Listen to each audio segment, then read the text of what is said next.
Hey everyone, welcome back to the channel. Today's story is a special one, and we've got to give a huge shout out to that green critter on TikTok for sharing it with us.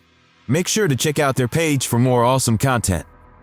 The throne room trembled as Queen Chrysalis faced judgment, her crimes against ponykind etched in the princess's cold stares.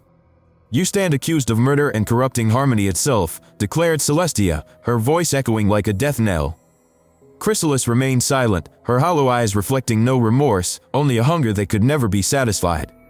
A deafening crash shattered the tension, glass rained down as something monstrous forced its way into the hall. The windows splintered further, cracks spreading like veins, darkness seeping through as whispers filled the air. Then, total shattering, the stained glass portraits of heroes exploded outward, revealing a silhouette too twisted to recognize. Chrysalis choked, her voice breaking as the figure lurched forward, limbs bending unnaturally.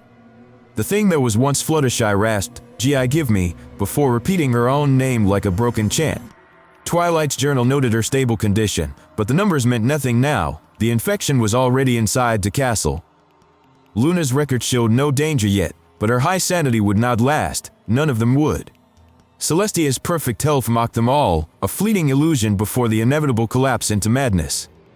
Chrysalis' stats revealed the truth: 0 hunger, maximum danger. She was no longer the predator, but the prey. Fluttershy's status was the worst, first infected, her body a puppet of something far more horrifying than death. Discord's sheet labeled him infection source, his sanity at 10%, his danger absolute, his grief had doomed them all. When Fluttershy died, Discord's mind shattered, he refused to accept it, clawing at reality with chaotic magic. His power defied nature, reaching beyond death, but chaos cannot create life, only a grotesque imitation. The thing that crawled back wore Fluttershy's face, but its eyes were empty, its voice a distorted echo. It hungered, not for food, but for love, for hearts, for the warmth of living ponies it could consume. Rainbow Dash found it wandering, its movements jerky, its mouth stained with something dark and glistening. The princesses blamed Chrysalis, blind to the truth. Discord's sorrow had birthed this plague, not changeling magic. Their mistake was fatal. As long as Discord lived, the infection would spread, an endless tide of suffering. The castle shook with another explosion, walls cracking as ponies screamed, fleeing from what was once their home. "Evaluate," Twilight commanded, but it was too late. The grieved were already among them, hiding in the shadows. Twilight's journal entries became frantic, documenting the stages of infection, denial, anger, bargaining, and finally, irreversible decay. Stage 1, denial. The infected hid their wounds, smiling through trembling lips, insisting they were still fine. Stage 2, anger. Bruises bloomed on the chests as they lashed out, spreading the infection with every strike. Stage 3, bargaining. They begged invisible forces, the chest splitting open, weaving blackened blood. The final stage, depression. Their hearts rotted away, leaving hollow shells that sobbed endlessly in the dark. Survivors barricaded themselves, wearing masks, avoiding crowds. Love drew the grieved like moths to a flame. Months passed. Celestia and Luna deteriorated, their golden coats dulling as infection ravaged their bodies.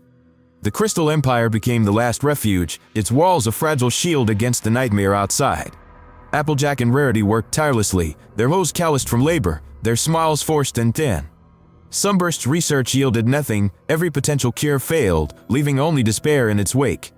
Pinky and Rainbow hunted the grieved, their missions growing more dangerous as the infected grew smarter. Life was a fragile illusion, a breath between screams, a moment of quiet before the next horror. Twilight sat alone, staring at maps, wondering how much time they had left before the end. Spike asked, his voice small. Twilight's silence was answer enough. "See you in the morning, then." Twilight.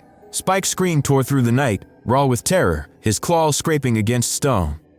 Twilight. He shrieked again, his voice breaking, his scales glistening with something too thick to be sweat. Twilight spun, her heart pounding. Spike stood in the doorway, his eyes wide, his mouth trembling. "I've been needing to speak with you," he whispered, his voice wrong, too deep, too slow. 42, a crack echoed, not from the walls, but from Spike himself, his skin splitting like overripe fruit. "I thought the cure was hopeless," he murmured, his grin stretching too wide, "until I saw you." Twilight staggered back as Spike's body convulsed, his form twisting, his bones snapping into new shapes. The cure was boredom, he hissed, his voice now discords, his claws elongating into monstrous talons. No chaos, no emotion, just stillness. But to achieve it, his laughter was a wet, choking sound. Castle shook violently, the walls fracturing as Discord's true form emerged, half spike, half abomination. The grieved howled in unison, their cries shaking the earth, their hollow eyes fixed on Twilight. She raised her horn, magic flaring, not to fight, but to erase, to unmake, to bring the silence. The spell erupted in a blinding wave, piercing every infected, freezing the mid-screen. Discord's laughter died as the magic reached him, his body unraveling like frayed thread. The grieved crumbled, their bodies dissolving into ash, their tortured voices finally silenced. The castle stood still, the air empty, the world devoid of laughter, of screams, of anything at all. Twilight's legs gave out. She had saved them, but the cost was a world without joy, without love. The Crystal Empire's survivors emerged, their eyes hollow, their voices flat. They were alive, but were they? Pinky's mane was straight. Rainbow didn't fly. Rarity didn't speak. They moved like puppets with cut strings. Twilight's journal lay open, its final entry unfinished. The cure had worked, but what was left? The sun still rose.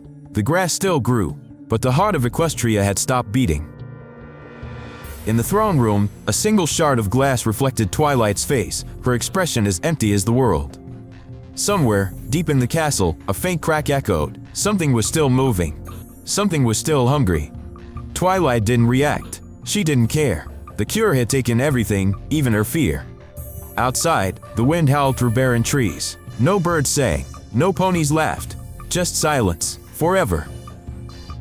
And that's the story. Fire a massive thank you to @that.green.critter on TikTok for sharing this with us. Go show their page some love if you enjoyed it.